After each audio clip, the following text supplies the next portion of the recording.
Yes, you are right, there is no fuel gauge, but who cares.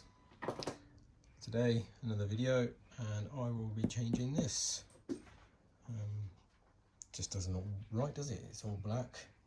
You got the silver eyesore. So let's see what we got over there on the bench. Right, so TWM quick release fuel cap, courtesy of Craig Tech, my mate online. So we'll bang this on and see what happens. Just thought I'd show you what you get out the packet.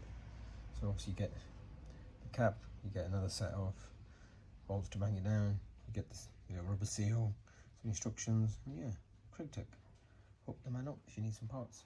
So to get this fuel cap off, I've taken all the bolts off.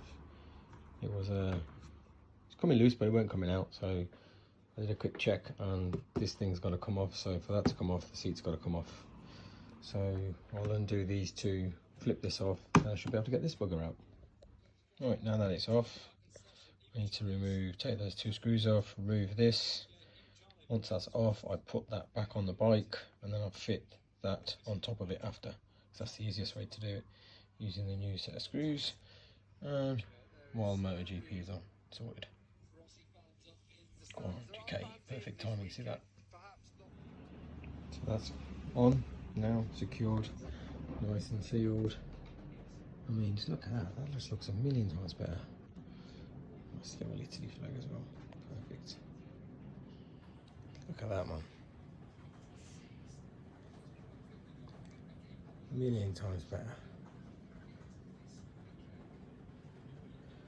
It just looks spot on now.